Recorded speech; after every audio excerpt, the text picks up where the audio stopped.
Okay, I'm Nancy Florida. I'm a professor in Department of Asian Languages and Cultures, and I teach about Java in Indonesia.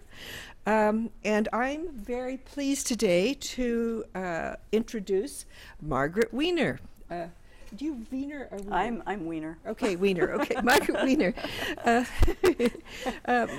Margaret is an associate professor of anthropology at the University of North Carolina at Chapel Hill, and she is a specialist on Bali. She's written, a wonderful book, which is the title of which is "Visible and Invisible Realms: Power, Magic, and Colonial Conquest in Bali," which won the Victor Turner Award for ethnographic writing. She's currently working on another book that's called, it's going to be titled Translating Magic and Translation. Magic and Translation. She looks at sort of the meeting and the collision of different life worlds, particularly the Balinese life world and the European life world, and now she's looking a lot at the early 20th century. Goes from early 19th up to the end of the colonial empire. Okay, so mid-colonial to late colonial.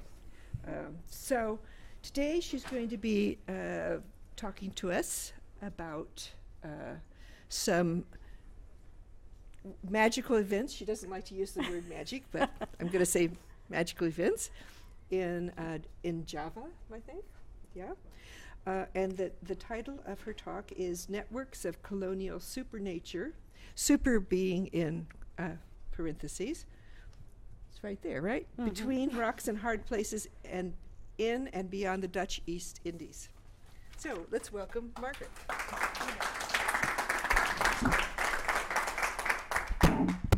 Hello. I didn't realize until a few weeks ago that I was going to be talking to you on Friday the 13th. So I think it's both appropriate and also let's make sure nothing happens. Okay. So in February of 1831, in the town of Sumedang in the Priangan region of West Java in the Dutch East Indies, assistant resident Karel van Kessinger, or so he's reported to have reported 3 years later, returned home from a tour of his district. To his astonishment, a crowd of Sundanese surrounded his house amid considerable commotion, and his wife appeared distraught. Rocks, she informed him, had begun to fall in the entranceway and inner room the day before, and no one could tell where they were coming from. Dismissing this as foolish, and no doubt weary from his travels, he marched inside, only to be confronted by the sight of stones about the size of a fist, apparently materializing in midair before falling gently to the floor. Determined to find their source, Van Kessinger scoured the house.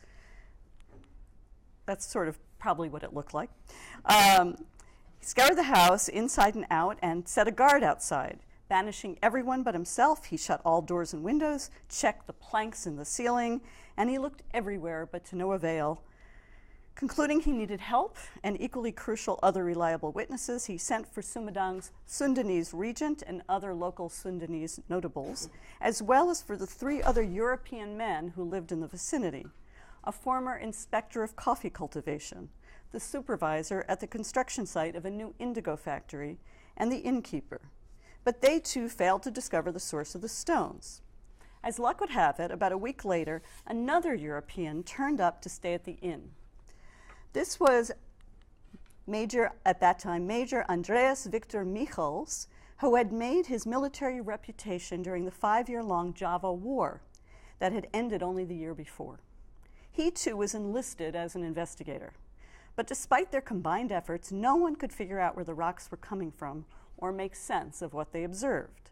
Later, each of these modest witnesses declared himself willing to swear an oath regarding what he had seen.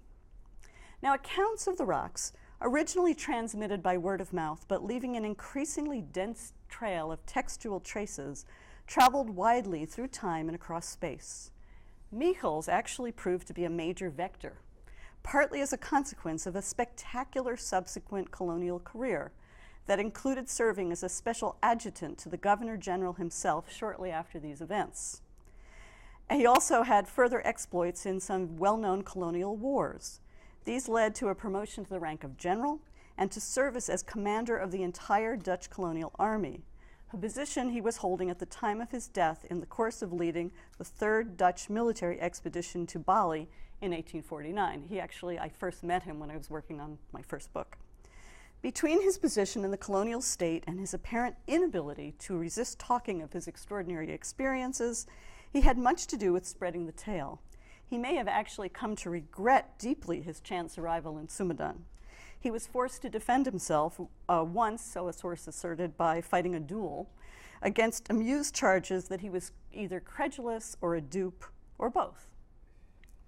I based the version of the tale with which I began on an article published 41 years later by Michel's protege, Jan van Swieten, another colonial general who was at the time of publication serving as a member of the Dutch Parliament, following what would prove to be only a temporary retirement from military service. He penned his article for the Journal for the Dutch East Indies in response to renewed talk of the incident in Sumedang, following a performance in The Hague by Hearn and Williams, two British mediums who specialized in what were called materializations, manifestations of shadowy figures and faces. The Hague not only was the seat of the Dutch government, but also the place to which colonial officials commonly retired, hence the talk that this performance excited. Seeking to defend Michel's tarnished reputation and to, quote, set the record straight on just exactly what had transpired, Van Swieten not only reported what Michels had told him in confidence, but appended to his article a copy of the by then missing report that von Kessinger had submitted at the Governor General's request in 1834. This listed the witnesses, the European men and high-ranking Sundanese aristocrats who could attest to its veracity. I first encountered the rocks, however, in reviews and discussions of The Hidden Force, a famous Dutch novel published in 1900 that ultimately gave its name to such phenomena and indeed to anything Europeans judged supernatural in the Indies. In the novel, not only falling stones, but also other remarkable and disturbing events occur, culminating in the infamous climax in which the adulterous, blonde, hedonistic wife of the fictional resident, who is the book's main character, runs screaming naked in terror from her bath after blotches of saliva-laden beetle juice spew out of nowhere onto her alabaster skin. Commentaries, both at the time of the novel's publication and to the present day, invariably mention that its author drew on stories about Sumedang. Some claim he heard these from high-ranking relatives in the colonial service, others that he was allowed to peruse secret archives. What should we make of this tale? What stories might be told about it? How do accounts of this incident illuminate efforts to police borders between nature and culture, even as they bring familiar understandings of each into question? Unlike other practices and narratives concerning what commonly is described as supernatural, academics of all stripes largely have ignored incidents such as this one. A pamphlet published at the end of the 17th century reported a similar occurrence in New Hampshire, but placed it squarely within a world of witches and devils, as its title, Lithobolia, or the Stone-Throwing Devil, already indicates. At the same time, as Lorraine Daston argues, growing discomfort with the political and moral dangers of the sensibility associated with wonders and marvels, and increasing insistence that nature should work uniformly across time and space, meant that accounts of peculiar happenings in general largely fell off the radar of European intellectuals. If they did register, they had to be generalizable rather than unique, as well as capable of being assimilated to the growing corpus of scientific facts. Thus, in 1823, only 8 years before the incident in Sumedang, a discussion of rains of stones constituted one type of, quote, preternatural rain, along with rains of blood and rains of frogs, in the entry under the meteorological category rain in the Encyclopedia Britannica. Its author suggested the source of rains of stones lay in debris from volcanoes carried on the wind. But even though Sumedang is not far from an active volcano, stones did not fall there from the sky, but inside of a house. and the manner of their falling was decidedly odd. 19th century efforts to investigate peculiar phenomena through the spiritualist movement and its investigatory offspring, such as the Society for Psychical Research and the new field of parapsychology, failed to restore them to intellectual respectability. Colleagues actually shook their heads at scientist members of such bodies. Notably, the names of these movements themselves point to the cultural embedding that authorized the ontological status of reputedly unknown forces.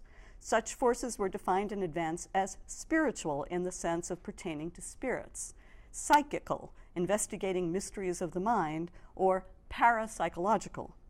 These movements sought to extend nature to domains already parsed by the dualisms of European metaphysics, rather than bringing these into question or challenging nature's stabilized meaning. Well, if falling rocks can find no place in the work of the natural sciences because they appear to violate the very order of nature, they have proved equally recalcitrant to the sciences of culture. Unlike other phenomena subsumed under the rubrics of religion or magic, such as witchcraft, spirit possession, rituals, spells, scholarly communities have largely ignored such matters. One reason for this may be that students of culture also favor regularity over singularity.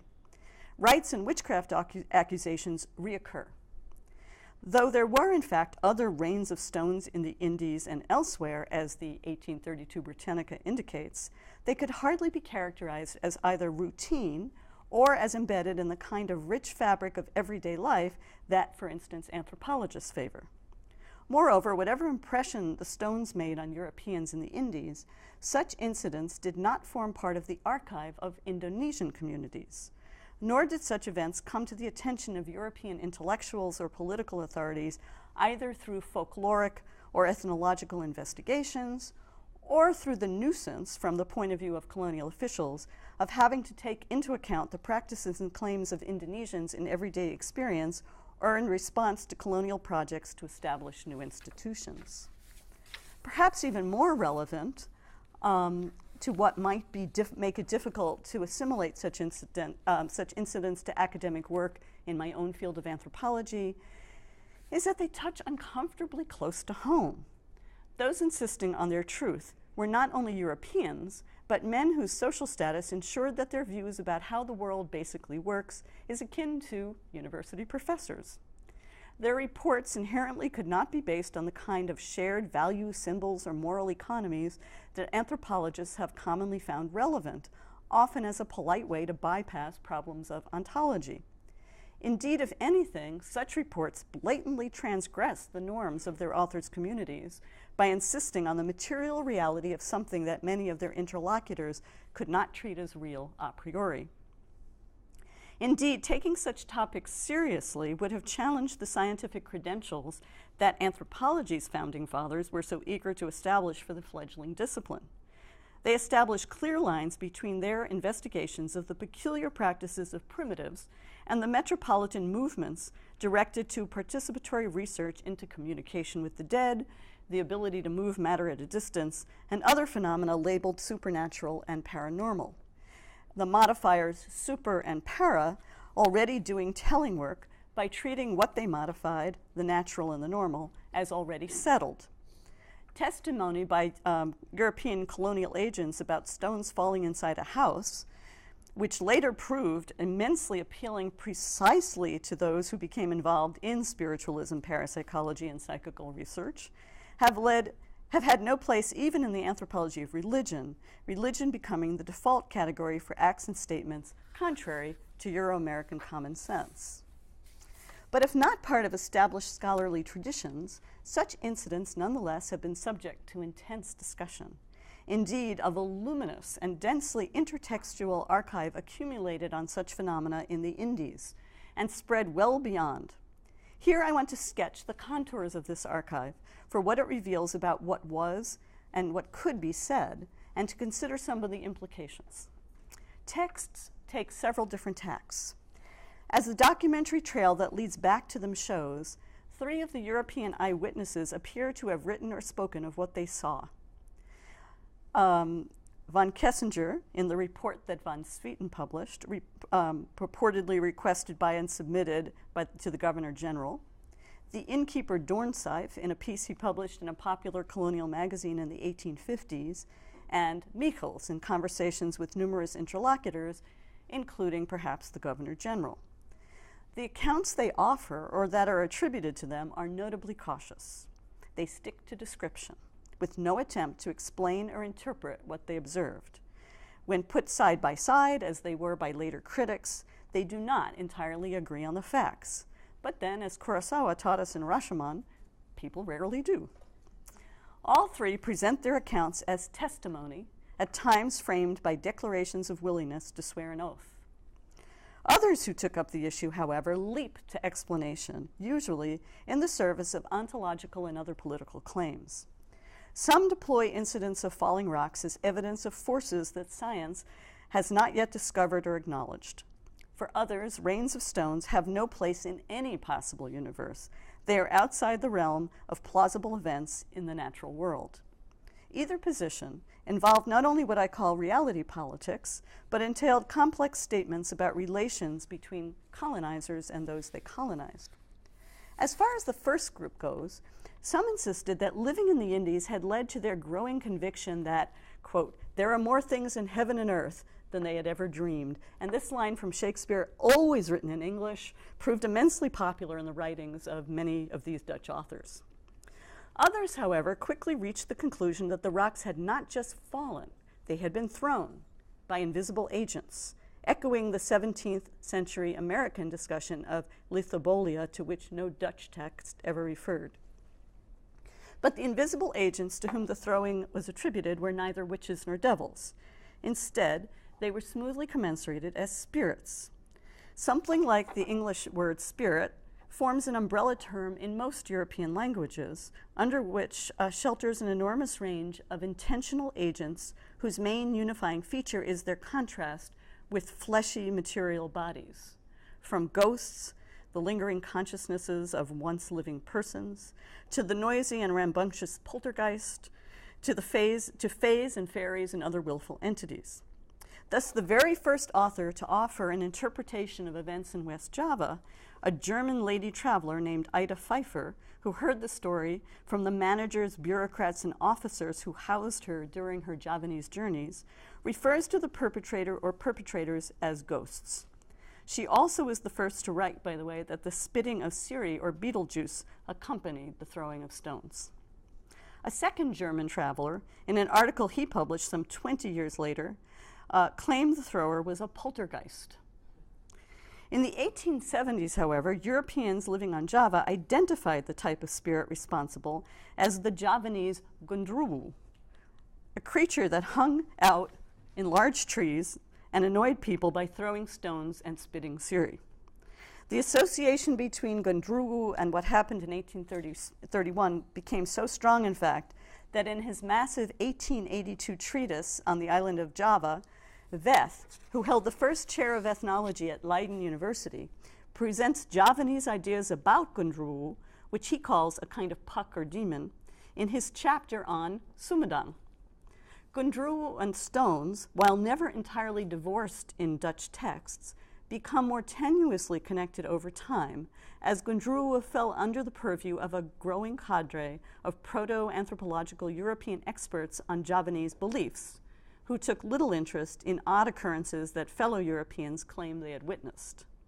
On the whole, however, those intent on falling stones found it increasingly more satisfying to hitch them to spiritualist investigations in Europe, a set of novel practices for communicating with the dead, rather than to a native entity. Indeed, not only Indonesian names, but also Indonesian perspective increasingly were overridden, to the extent they'd ever been seriously engaged, by claims in such occultist quarters about the superiority of European knowledge of the spirit world. Still later, developments in the wannabe sciences of the occult moved away from spirits altogether, favoring instead theories that explain strange phenomena as the outcome of psychic abilities not always under the control of their human possessors. At the same time, stories about Sumedang that moved back to the Netherlands with colonial administrators on leave or upon their retirement from the colonial service played a pivotal role in the formation of occultist networks. The founders of Dutch spiritualist, theosophical, and parapsychological societies in the Netherlands attributed their interest in such matters to the impact of having lived in the Indies, sometimes to their own direct experience of phenomena similar to the one in Sumedang, or to friendship with someone who had had such an experience. The skeptics, on the other hand, had hegemonic ontologies on their side.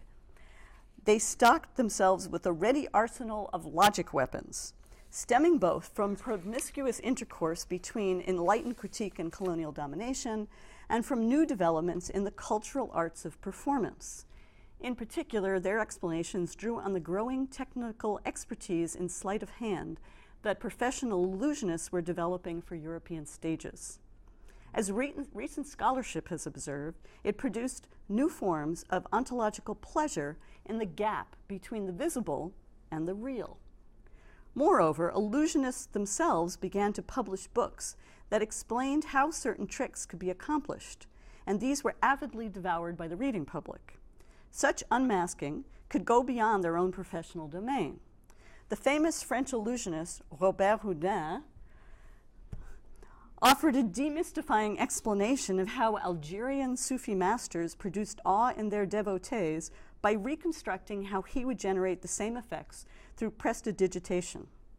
Stage magicians increasingly lent their expertise to such disenchanting practices. Taking on materializations by mediums such as Hearn and Williams, the ones who had performed in The Hague in 1871, they proclaimed those who performed them frauds by demonstrating they could produce identical effects. The presumption was that if an effect could be achieved through deft misdirection and redirection of spectators and skilled manipulation of objects and staging, then in fact it must have been so produced. In turn, of course, occultists retorted that some illusionists were in fact real magicians without knowing it. In the Indies, assertions that what happened in Sumedang could be explained as sleight of hand appeared in tandem with claims about ghost spirits and hidden forces. Every discursive revival of the incident produced defenders of both positions. Those explaining Sumedang as prestidigitation tended to attribute remarkable skills and manual agility to Indonesians. A leader of the Dutch Reformed Church in the colonial capital of Batavia, who visited Sumedang in 1852 on a tour of inspection of Protestant churches and schools in the Indies, repeated the same stories Ida Pfeiffer had reported around the same time, but he presented them as, quote, testimony to native proficiency in the arts of conjuring or performing tricks. Neither he nor Pfeiffer mention, incidentally, that the incident had occurred in the home of a colonial official. The only European who surfaces in their versions is Michels, whom they assert very confidently the Governor General had sent personally to investigate. As evidence of such proficiency, he described several public performances that he had witnessed of invulnerability and divining by Hajis. Some 20 years later, van Swieten, the general who had published von Kessinger's report in order to defend Michels, insisted in his article that he did not himself endorse spiritualism, since he found no need to resort to spirits to explain such matters. Instead, he argued the solution lay in the native talent for conjuring. He maintained that his own articles thus contributed to knowledge of, well, as he puts it, the peculiarities of the Javanese. In such accounts, native dexterity contributes to the solidification of certain Orientalist tropes. That is, the hegemonic positions on which such authors build and to which they contribute involve not only assumptions about nature too self-evident to require defense, but specific assumptions about culture. Thus, several compare the corporeal agility of even ordinary Javanese to the highly trained peripatetic jugglers from India who plied their trade in the Dutch East Indies and also were known from entertainment circuits in Europe. And they treat performances by Hajis, as Robert Houdin had treated similar practices in Algeria, as skilled deception by manipulative religious authorities of credulous lay Javanese, though not, of course, of skeptical Europeans who could see right through their tricks. But as with the illusionists, debunking could go much further than mere assertion. Thus, a prominent Dutch doctor who was head of the medical service reported with glee about the outcome of his efforts to investigate a purported case of invisible stone throwing at the home of a Javanese peasant woman. Rather than being the victim of any kind of inexplicable forces, as she had maintained in what he surmised was a bid for sympathy from her neighbors, he insisted she herself was responsible and that he virtually had caught her in the act. Such unmasking made it imperative to address motivation. So this shifted concern from ontology or culture to the politics of colonial relations and the anxieties that domination provoked in the dominators. Given the remarkably complicated explanation sub-advanced to explain how a rain of stones might be produced mechanically, however, an Indonesian will to deceive their Dutch rulers would have had to have been remarkably strong. My favorite personal example comes from a pamphlet published in 1916, devoted entirely to the question of whether, quote, hidden force phenomena are real. The author is confident that he has identified the most likely perpetrators, that is, the people who might have harbored the grudges that could have impelled such acts. These were the servants who lived in every European home. The author's ingenious explanation of the trick he is sure occurred at von Kessinger's home in Sumedang and in similar later incidents involves thousands of tiny bamboo catapults loaded with stones that launch as the setting sun cools the rocks. He doesn't explain, of course, how such projectiles could reproduce the sunned appearance of the stones from nowhere and their remarkably slow descent, let alone the frequent observation that they never hit anyone. Rains of stones emerge from such exercises as extraordinarily elaborate performances, requiring a virtual army of inscrutably hostile, conspiratorial, and duplicitous Javanese or Sundanese devoted to maintaining these intricate apparatuses for long periods of time without detection. How did they have time to be servants? I don't know. Such a degree of concealed malaise surely would have moved these incidents out of the domain of mere pranks. In this scenario, sleight of hand morphs into a domestic guerrilla tactic. Hidden forces indeed. In these two reactions, the recourse to unknown but not necessarily unknowable forces on the one hand, and to technologies of deception on the other, we see different facets of efforts to recuperate the colonial project of mastery in the face of a dual threat. The first threat, that is, involves the rocks. Of all substances, rocks may most exemplify the conceit that matter is inert. They move only when set in motion by physical laws or human hands. Yet here they emerge from nowhere, in a place they don't belong, and they behave as if they're alive.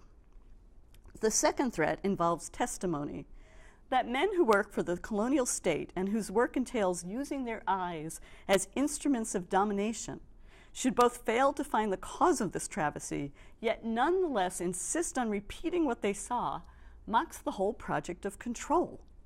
That Michels in particular becomes the target of scorn for his insistence on what he witnessed is no accident. As the conqueror of myriad Indonesian territories, a military man so known for his fierceness that his Indonesian troops referred to him as General Macan or Tiger, he above all should embody sovereign mastery rather than be overtaken by forces beyond him. Those who insisted on explaining the stones, and also, let me add, the Siri, the Beetlejuice, as a trick, vehemently restore colonial mastery both through their penetrating gaze that can go beyond mere appearance and through their command of logical deduction. They reassert the order of nature, insisting that only humans are acting here, and not only their skilled deceptions, but even their motivations can be plumbed. European reason triumphs over tricky natives and unruly nature. But explaining the stones as the work of spirits offers mastery as well, in a different register. In knowing the stones as the work of spirits, they subordinate their troubling materiality. For spirits, however controversial they might be to modern actors, nonetheless were familiar as agents or subjects, indeed as the very essence of what we mean by an agent or a subject. So, occult forces or trickery. On the surface, these are quite distinct. But for most academics, both implicitly involve what Bruno Latour calls naive belief about naive belief. What happened at Sumedang involved either invisible disembodied beings, the very existence of which for most Euro-American intellectuals is purely a matter of belief, or those who witnessed the incident were thoroughly duped and thus reveal themselves to be mere gulls as well, regardless of their social status. While there are historically specific features of these two positions as they take shape over time in the archive, they surprisingly retain their salience as default positions to the present. Indeed, such knee-jerk responses can make it really difficult to speak of the incident at Sumedang to academic audiences. On several occasions, not only have colleagues suggested to me novel forms of fraud. The very first time I talked about this, somebody proposed that von Swieten, the general who published von Kessinger's report, had written that report himself. But someone has invariably piped up to ask if I believe if it really happened. And I increasingly find this an incoherent question to which I can't respond at all. Rarely are such questions raised about myriad other events known only through their transmission in texts, few of which would hold up to similar critical scrutiny. But most historical events, of course, pose at best epistemological rather than ontological challenges to knowledge. And of course, if these stories had been part of an archive of cultural difference, if they derive from the oral or textual claims of Indonesians rather than Europeans, the familiar tools developed to demonstrate the reasonableness within the framework of a bounded cultural sphere would be ready for use.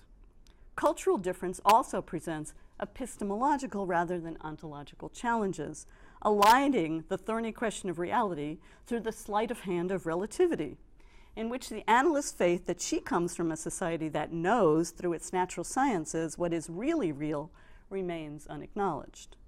More important, any response to such demands for adjudication would close the very small space the stones open to consider the making and unmaking of nature cultures. To answer the question of whether I believe the stones really fell, no, would mean that there is no longer anything at stake.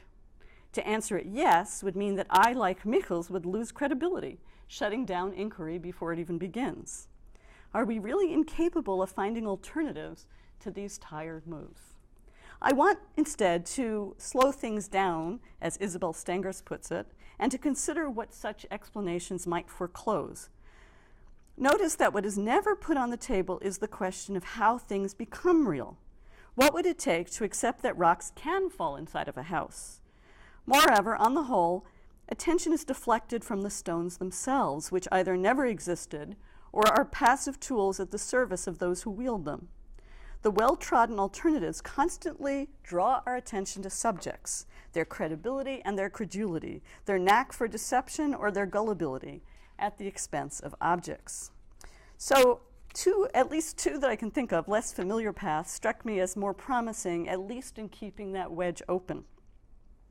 First, we might follow the other witnesses at Sumedang, the Sundanese. What did and do Indonesians present on occasions such as these say and do? Judging by European reports and from my own inquiries among Indonesian friends, some at least respond quite differently to such incidents, as well as to tales about them. Both at Sumedang and when similar events occurred, Indonesian witnesses showed great interest in the rocks themselves, pocketing a few to bring home in order to discover what they might do. That the rocks behaved in ways not typical of stones suggested they might have other properties that could enhance the capacity of a human ally. What they discovered we can't know, since this isn't the kind of topic about which people write or tell tales. It may be that one or more of the stones that fell in Sumedang remains among the heirlooms of descendants of the Sundanese who came to the von Kessinger house, without anyone now knowing where they came from. Or perhaps, like an anecdote an expat acquaintance told me about a much more recent rain of stones on the neighboring island of Bali, they were quietly returned to the vicinity of von Kessinger's house after an evening of nightmares. Moreover, instead of being either appalled or fascinated by such stories, Balinese friends to whom I've talked about Sumedang shrugged their shoulders. Sure, what else is new? Happens all the time. In the same recent case of falling stones in Bali, the owners of the compound in which the stones fell, in the yard I should note, rather than inside any closed structures, the family immediately consulted their Brahmana priest to determine what was happening and what to do about it. Such events show a force that must be reckoned with. Commonly, that reckoning entails making offerings and building shrines, both acts of hospitality that firm up a relation initiated by an other-than-human force. In short, the focus is not on identifying the cause, but on responding well. At the same time, like possible heirloom stones secreted away with other powerful inherited things, shrines form a different kind of archive as material traces of significant events that are no longer recalled as events as long as the relationship continues to be maintained by the giving of regular offerings. Clearly, the stones here must be seen as actors that make things happen, and they are built into the ongoing assembly of nature cultures. Attending to Indonesian practices also brings into view other matters that escape attention when the focus narrows to the question of whether or not this incident happened or to efforts to explain it in the usual way. Why Sumedang? Why then? The district in which Sumedang is situated, known to the Dutch as the Prianger and locally as Priangan, from the root hiang, a term often translated as deity, is filled with powerful places, remnants of both dynamic geological processes, active volcanoes, waterfalls, hot springs, deep ravines, chasms, and of former pre-Islamic polities, all of these sites to which Sundanese often bring offerings. Whoops, I don't have that. Here's the picture. That was actually a memorial to Mikkels. I guess I cut something.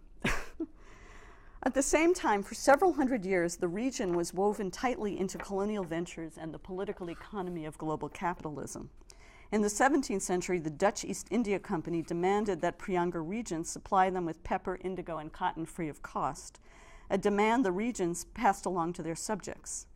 In the 18th century, the company found the region's hilly uplands eminently suitable for growing the coffee desired by the expanding class of Europe's bourgeoisie.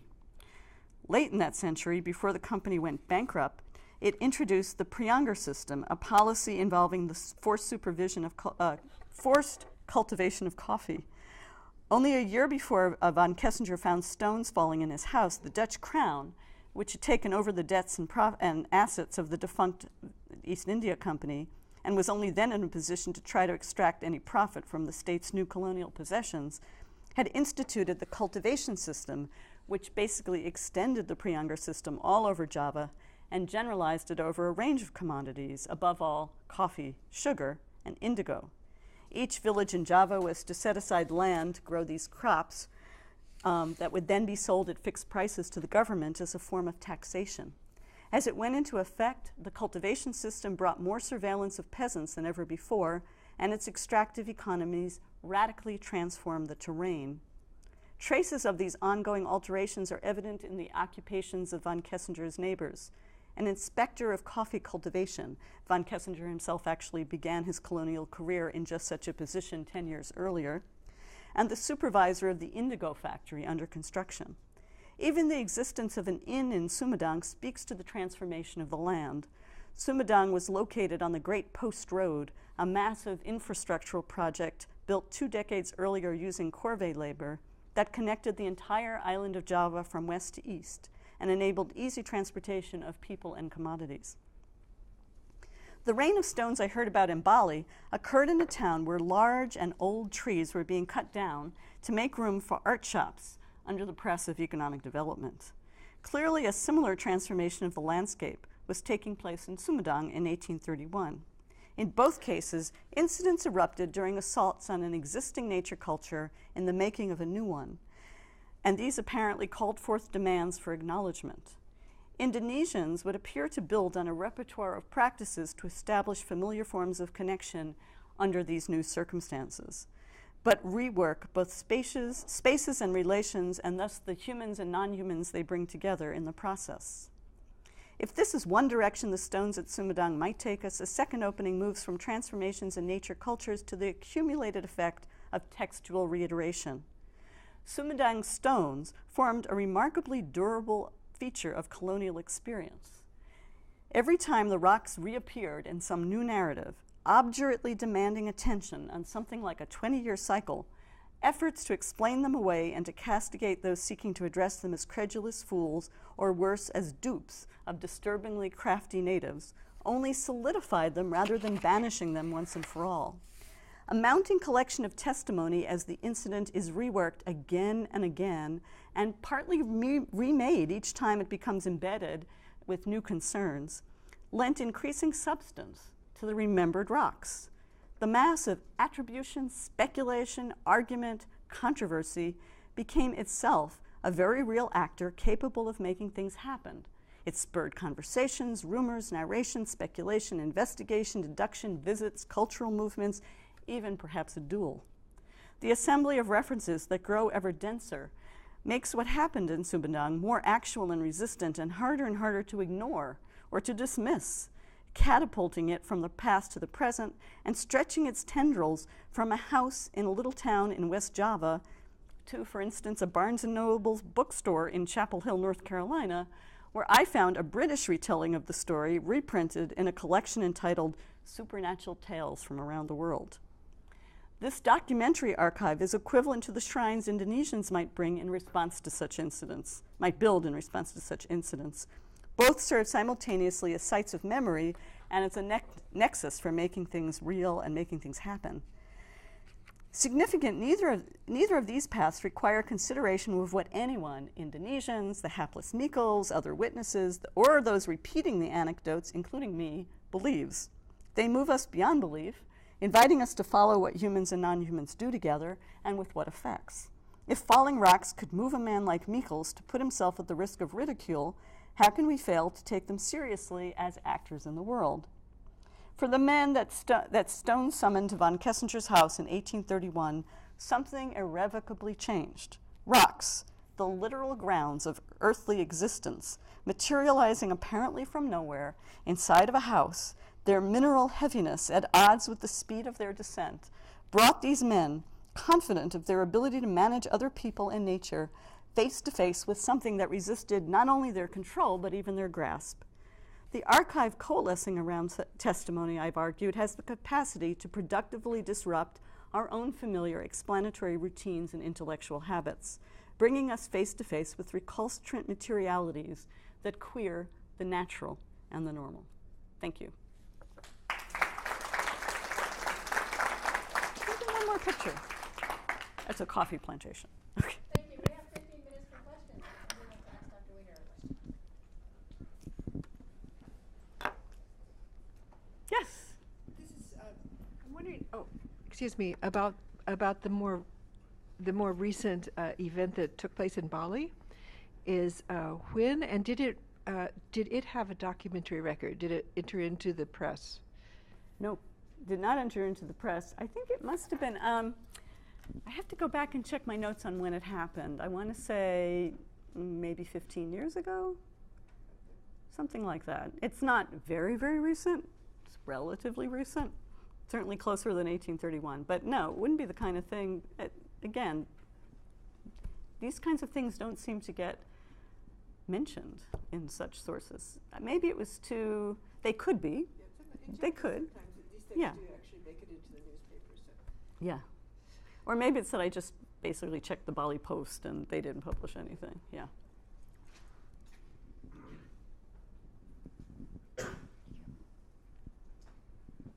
Yeah, the timing of it sounds very interesting to me. 1832, right after the Java War. Right.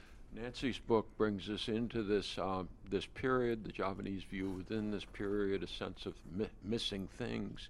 So I'm wondering, for such an event to occur fairly soon after such traumatic events, what impact would it have had on local society? Well, it's a really interesting question, but I haven't found any way of tracking a question like that. You know, clearly the Sundanese who lived there were very interested in what was going on, just as people in Bali were interested in the more recent event at the moment it happened. But I don't really see any evidence in the kinds of texts I know about. Maybe Nancy. So is there textual evidence that they really were interested? Well, only in the Dutch sources, right? You know, the Dutch are saying, von Kessinger's report says there's a crowd of people around his house. He sends for the local regent and members of his court. They do seem to remove rocks and bring them home with them. But again, beyond that, I don't know. It's a really interesting question. There don't seem to be local ripples out. It's just a single little local event that is picked up by the Dutch and carried, but we don't know otherwise.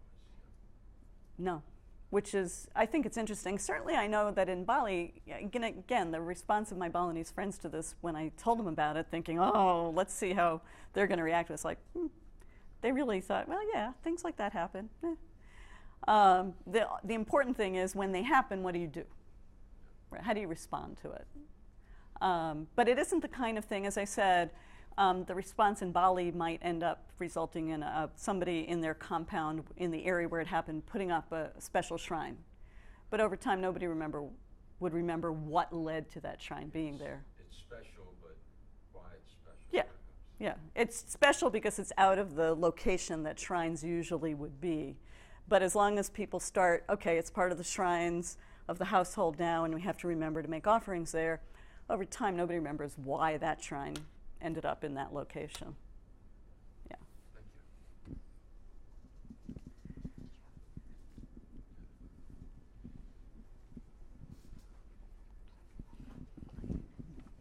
I was wondering if you could say something more about the character, style, and sort of genres of the Dutch archival narratives you discovered. I mean, are they brief, elaborative? Are they official, popular? Are they, do they just sort of, are they sustained, Are they sort of one-off? I'm just sort of wondering.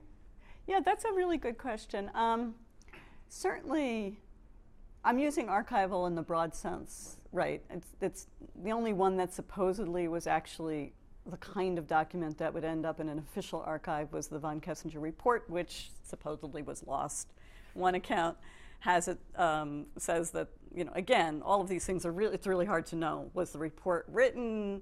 Was it taken? Was it misplaced? I mean, archives are notorious for losing documents, so anything could have happened.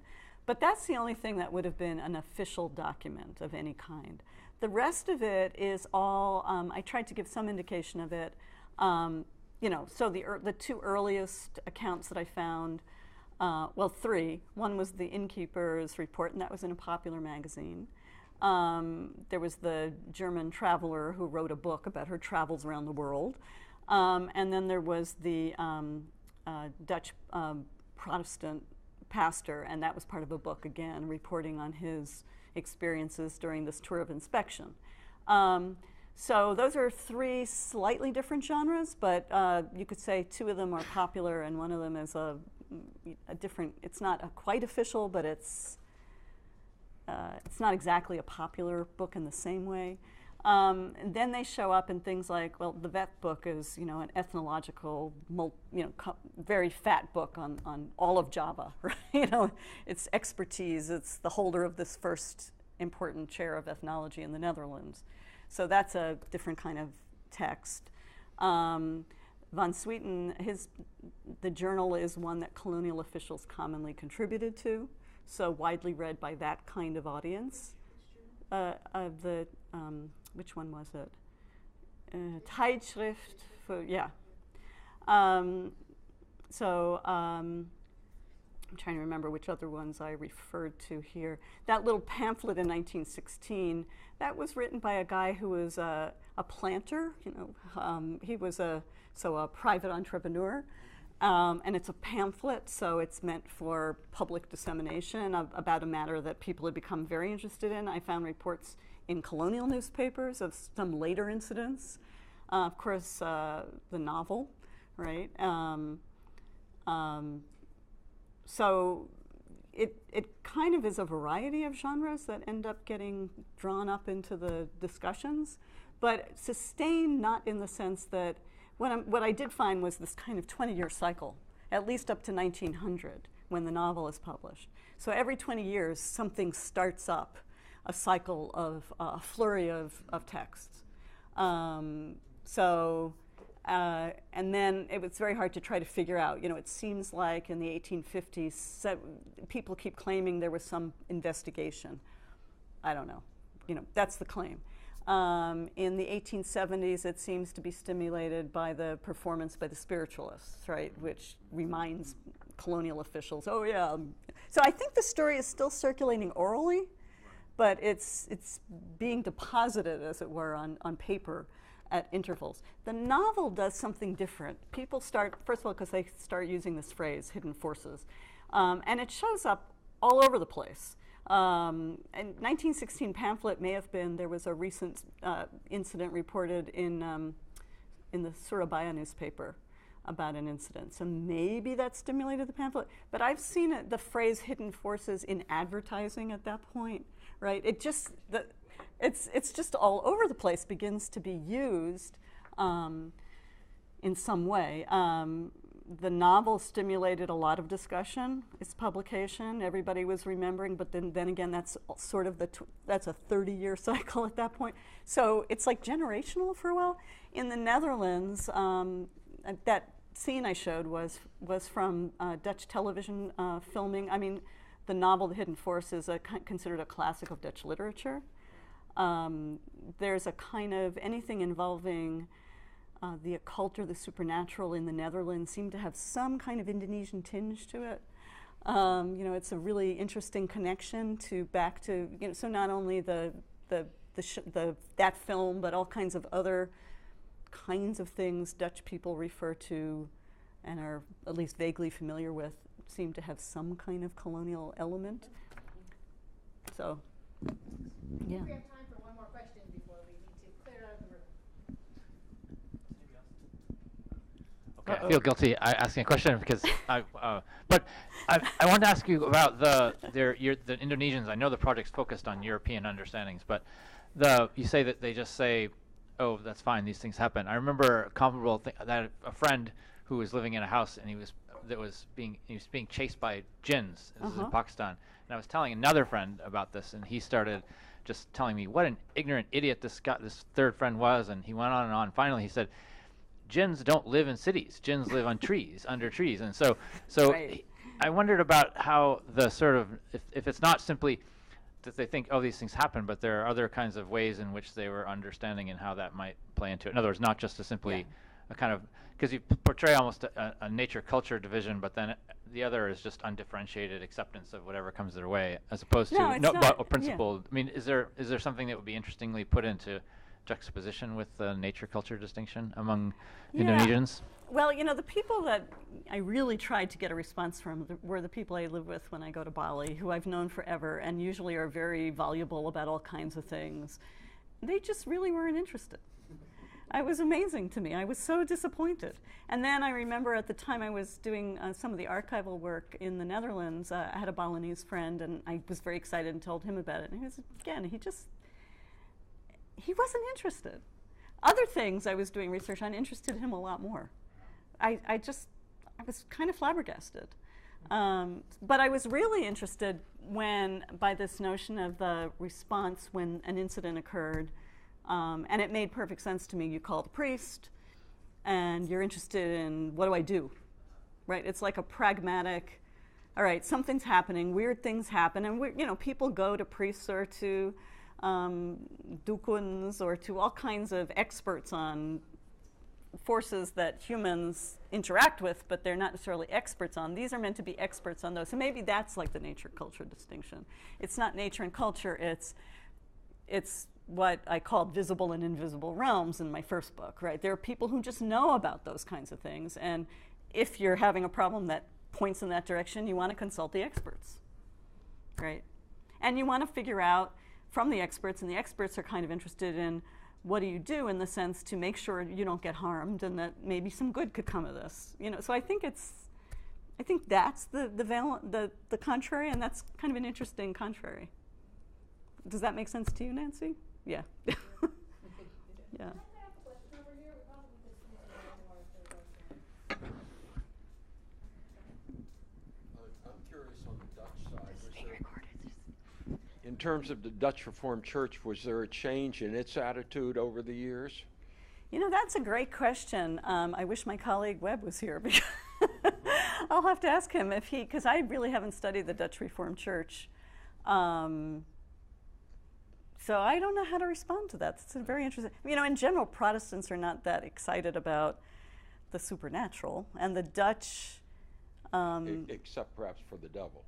Yes, but Dutch Reformed Church was, what's interesting is, you know, in the literature on witchcraft accusations, one of the authors of one of the earliest texts that was disproving the possibility that spirits and demons actually acted in the world was written by a Dutch Reformed minister in the late 17th century. It was a very widely translated book, and he partly based his conclusions on reports coming back from travelers all around the world. Unfortunately, it's really hard to get a copy of the full text, and if I got a copy and it was written in 17th century Dutch, I wouldn't be able to read it anyway because Dutch language has changed so much. But I've read English translation of the part that seems to have circulated the most. I really wanted to see what he said about Java, right? But that's what I haven't been able to get my hands on. But you know, he basically was saying, no, the evidence is that spirits and demons cannot act in the world. It's not, you know, that was the critical distinction, that division. Therefore, witchcraft accusations that involved pacts with the devil and with the devil's minions couldn't be right. Right. I'd like to thank all of you for coming on